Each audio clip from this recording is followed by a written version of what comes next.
Title: Counterfeit Hearts.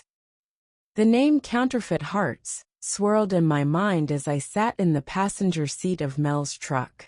It had a nice ring to it, like an unexpected twist in a plot, or the irony of fate. But this wasn't some romance novel, and my heart was already stamped with void. I shoved the thought aside and focused on the job at hand. "All right, Mel, what's your take on this counterfeit bill?" I asked, hoping to get some insight before the conversation veered into personal territory. Mel leaned back, her eyes never leaving the road. "It's not the first one we've seen around here. They're popping up like dandelions after a spring rain. The local stores are getting hit hard, and it's starting to spread to the gas stations." "How big of a problem are we looking at?" "Big enough that the local economy is feeling the pinch. And it's not just 20s. We've had reports of 50s and 100s too." She paused, a furrow forming between her brows. "But you're not just here for a chat about fake money, are you, Dana?" Her perceptiveness was unnerving.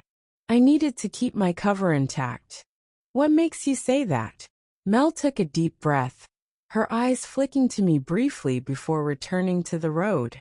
"You've got the look of someone on a mission, and I've seen enough undercover agents to know one when I see one." I raised an eyebrow. "And what look is that?" "The one that says you're carrying more than just your wallet under that leather jacket." Summary: Carat 1. Customs Special Agent Dana Rossi meets Sheriff Mel Crane after being caught with a counterfeit bill. They discuss the growing problem in the area, with Mel acknowledging the presence of fakes in various denominations. Mel's perceptive nature makes Dana wary, as she suspects Dana's undercover status. My hand hovered over my concealed weapon. She wasn't wrong. Let's just say I've had some experience with situations like these. "Look, I know you're working a case, and I'm all for helping out. But you can't just waltz into town and start throwing your weight around without filling me in. We have to work together on this." The idea of collaboration didn't sit well with me. My job was to blend in, not to announce my presence to the local law enforcement.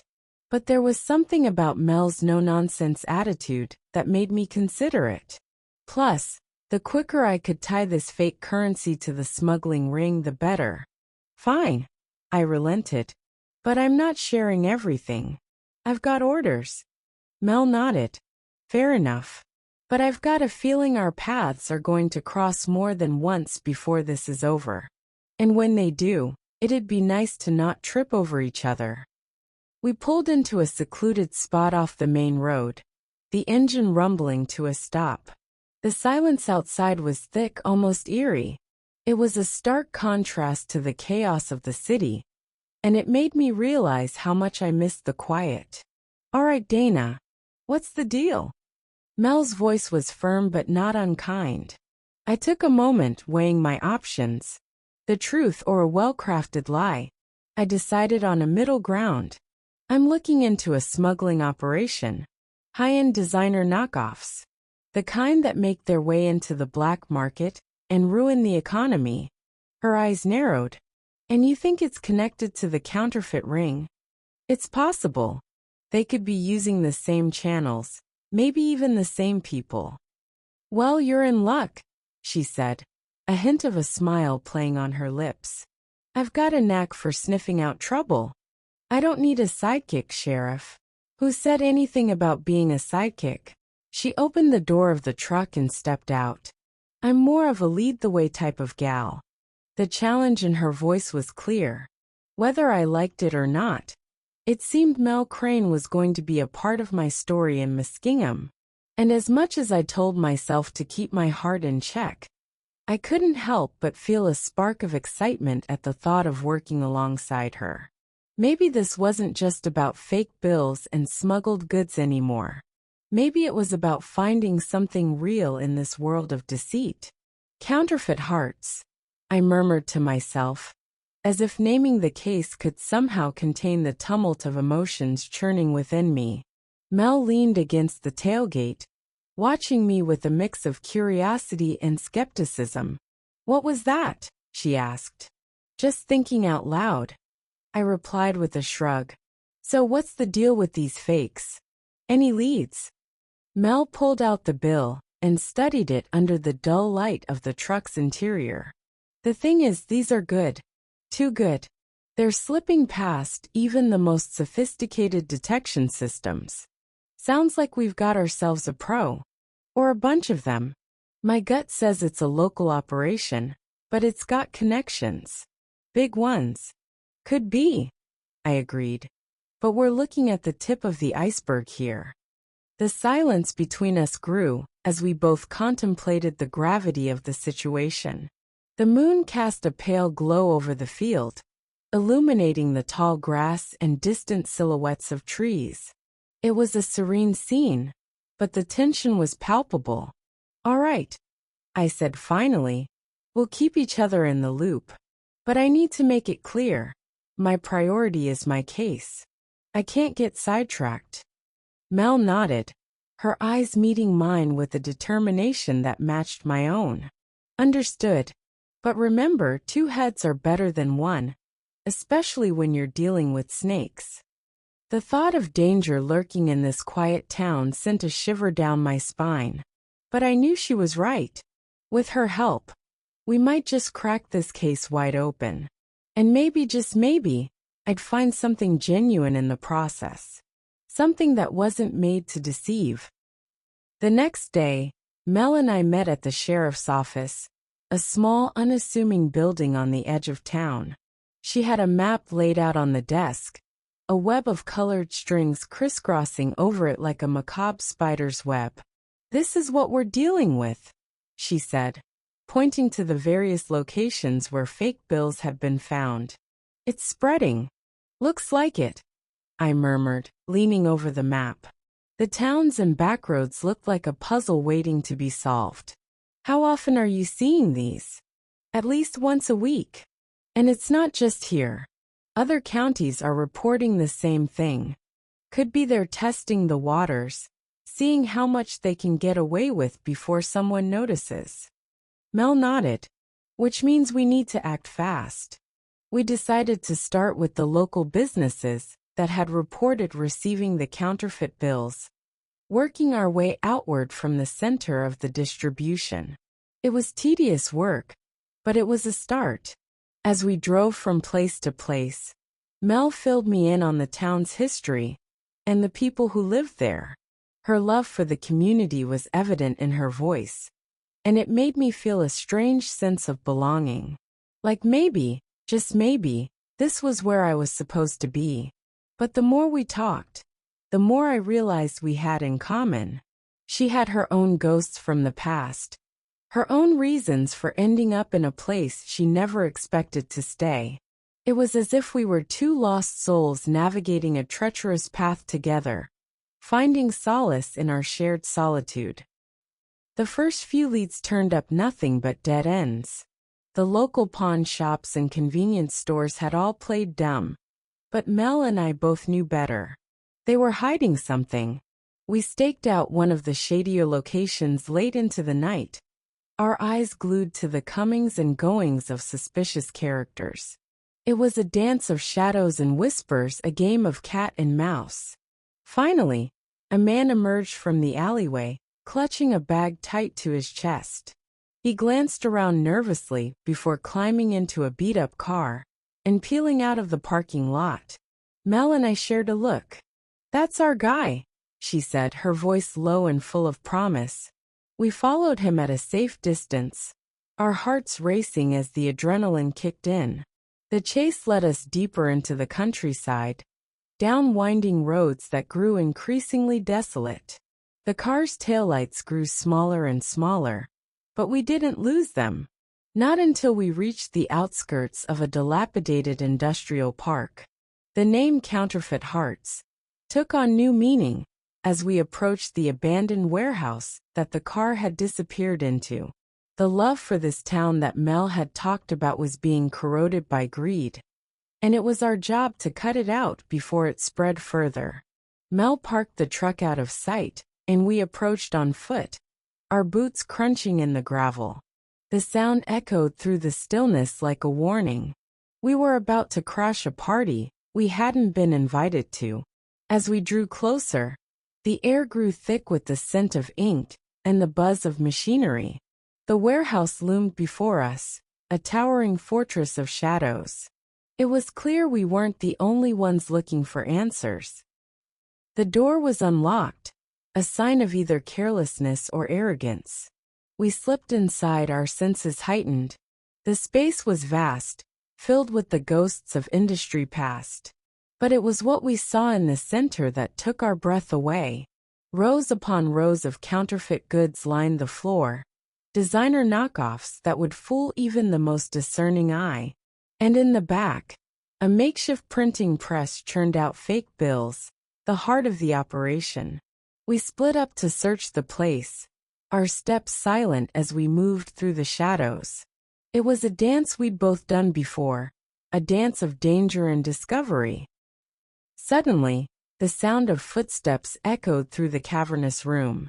Mel gestured for me to stay put as she moved to investigate. I watched her go, feeling the weight of our growing attraction like a noose around my neck. When the first shot rang out, I knew we'd been made. I ducked behind a pile of boxes, my heart hammering in my chest. The air was thick with tension, the smell of gunpowder acrid in my nose. Mel's voice called out, cool and commanding. "Freeze! Sheriff's Department." The footsteps stopped, and for a moment, there was nothing but the sound of our breathing. Then the chaos erupted. Shouts, more gunfire, and the thud of bodies hitting the ground. I peeked out from my hiding spot to see Mel wrestling with a man, her gun trained on him. She was a force to be reckoned with, a warrior in a world of fakes. Together we secured the scene, the evidence of the counterfeit operation laid out before us like a grisly trophy. But as we called for backup, I couldn't shake the feeling that we'd stumbled upon something much larger. This was just the beginning of a much darker story, one that would test the boundaries of our newfound partnership. And as I looked at Mel, her eyes shining with a mix of triumph and fear, I knew that no matter what lay ahead, we'd face it side by side. Our hearts, though bruised and weary, were in this together. Counterfeit Hearts had become more than just a case to me. It was a symbol of the town we were fighting to save, and of the connection that had begun to form between us. Two souls bound by fate, navigating the treacherous waters of deceit. As the night grew darker, the warehouse lights flickered, casting eerie shadows across the mountains of counterfeit goods. Mel's hand brushed against mine, and for a brief moment, I forgot the danger we were in. Our eyes met, and I knew she felt it too. The name Counterfeit Hearts echoed in my mind, a grim reminder of the world we lived in. A world where love could be as false as the goods we'd just uncovered. But as I watched Mel, her strength and courage undiminished, I couldn't help but hold on to the hope that maybe, just maybe, there was something real here after all. The next few days were a blur of interrogations and paperwork. Mel and I worked tirelessly, piecing together the puzzle that was the counterfeit ring. With every clue we found, our respect for each other grew. Her sharp instincts and my investigative skills complemented each other perfectly. But as the case grew more complex, so did our feelings. We danced around the topic of our growing attraction, afraid to voice what we both knew was there. The air between us was charged, a live wire waiting to be touched. One night, as we sat in her office, going over the case files, the tension snapped. Mel looked up from her paperwork, her gaze locking onto mine. "Dana," she began, her voice thick with unspoken emotion.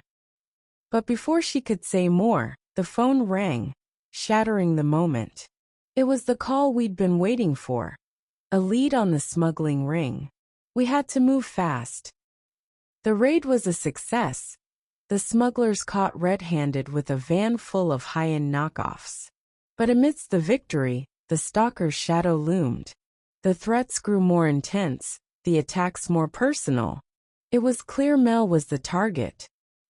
As the danger mounted, so did our need to protect each other. We found ourselves sharing more than just information, our walls crumbling brick by brick. But with every moment of vulnerability came a new layer of fear. Could we survive this tangled web of deceit and danger?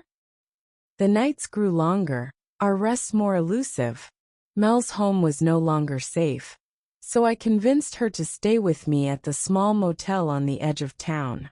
The tension in the room was palpable, our every move charged with the electricity of our growing bond. And as we lay there in the dark, the sound of each other's breathing the only comfort in the silence, I knew that the stakes had changed. It wasn't just about solving the case anymore. It was about finding a way to keep Mel safe, to keep this town safe. But it was also about finding a way to keep us safe, to let go of the fear that had ruled my heart for so long, to dare to believe that maybe, just maybe, I could find happiness in the arms of a small-town sheriff. As the days turned into weeks, our dance grew more intimate. We shared stories of our pasts, our hopes for the future and our fears. And amidst it all, the spark grew into a flame that neither of us could ignore. But the storm was far from over. The stalker grew bolder, the attacks more vicious. And as we drew closer to the heart of the counterfeit operation, the threads of our two cases began to entwine. The night came when Mel and I had to face the reality of our situation. We were in this together, fighting for more than just the town. We were fighting for each other.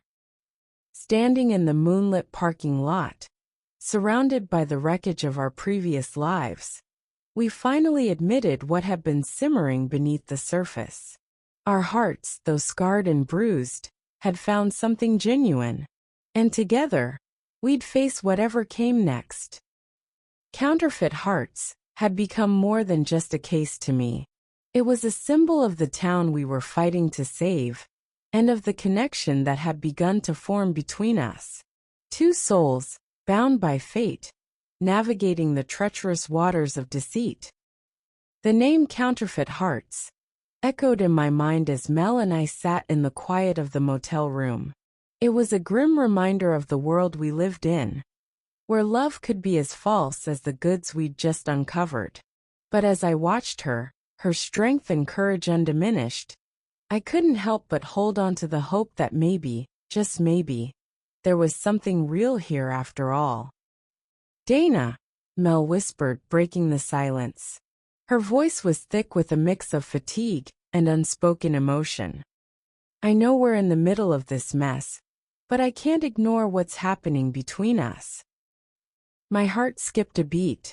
Was she finally going to admit what we both felt? The tension in the room was thick, a palpable force that made it hard to breathe. "What do you mean?"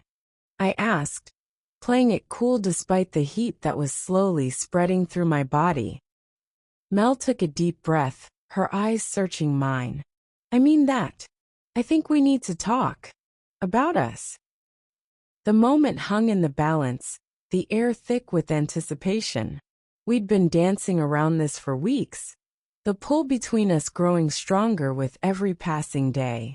But the fear of rejection, the fear of letting someone in, was still a very real barrier. "Look," I began, my voice low and steady.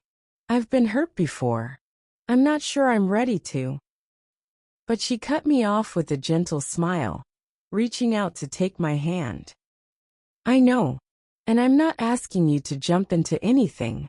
I just need to know if there's a chance. For us." Her words resonated deep within me, the sincerity in her eyes reaching a place that hadn't felt warmth in a long time.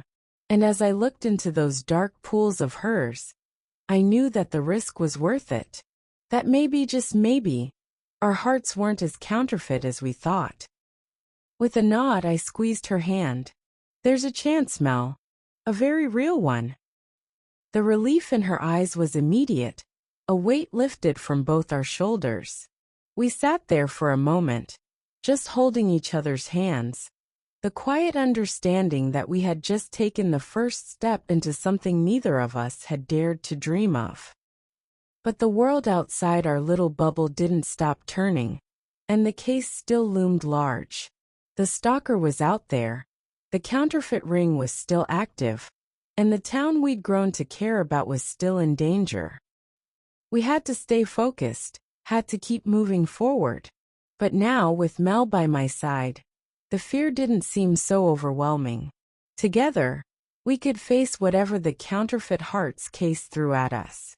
And maybe, just maybe, we'd find some real love in the process. The following morning we had a breakthrough. One of the smugglers we'd apprehended in the warehouse raid decided to cut a deal. He spilled the location of the next drop-off, a dilapidated barn on the edge of town. Mel and I exchanged a look that said it all. We were getting closer. Operation Double Down, we dubbed it. 2 cases, 2 hearts on the line. We had to take down the counterfeiters and catch the stalker before they could cause any more harm. It was a tall order, but we were up for the challenge. Our bond grew stronger with every shared secret, every shared danger. We were more than just colleagues now. We were partners in every sense of the word, united by a cause that had become personal. The barn was our next battleground. Mel and I approached with caution, guns drawn. The night was quiet, too quiet. We could feel the eyes on us, the unseen threat lurking in the shadows. As we approached the barn, the door swung open. A figure emerged, silhouetted by the flickering light within. "You're too late," a voice taunted. Mel and I exchanged a look of understanding. This was it. The moment of truth. We had to end this now. We stepped into the barn, the smell of hay and fear thick in the air. The stalker was there, surrounded by his twisted art of fake love notes and surveillance photos. He had a wild look in his eyes, a desperate hunger that sent a chill down my spine. "Mel," I whispered, my voice tight with tension. "Be careful." "Always," she replied, her eyes never leaving the man before us. The standoff lasted only seconds before the stalker made his move. He lunged at Mel, knife glinting in the dim light. Time slowed as I watched her dodge, her reflexes honed by years on the job. But he was fast, driven by obsession. A shot rang out, echoing through the barn. Mel went down and my heart with her. I fired, aiming for the stalker's leg, bringing him to his knees. The barn was filled with the sound of our panting, the smell of gunpowder, and the coppery scent of blood. The stalker was apprehended, the immediate threat neutralized. But the aftermath was a stark reminder of the price we pay for the job. As we waited for backup, I held Mel in my arms, her breathing shallow but steady. The wound wasn't deep, but it was a stark reminder of how close we'd come to losing each other. The rest of the night was a blur of flashing lights and questions. But as we drove back to town, the silence between us was filled with something more than just the hum of the engine. It was a promise of what could be. Counterfeit hearts had become our battle cry, our symbol of fighting back against the darkness.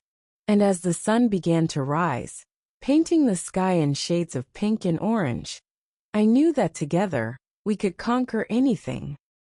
Mel looked over at me, her eyes filled with a newfound warmth. "Thank you," she murmured. "For what?"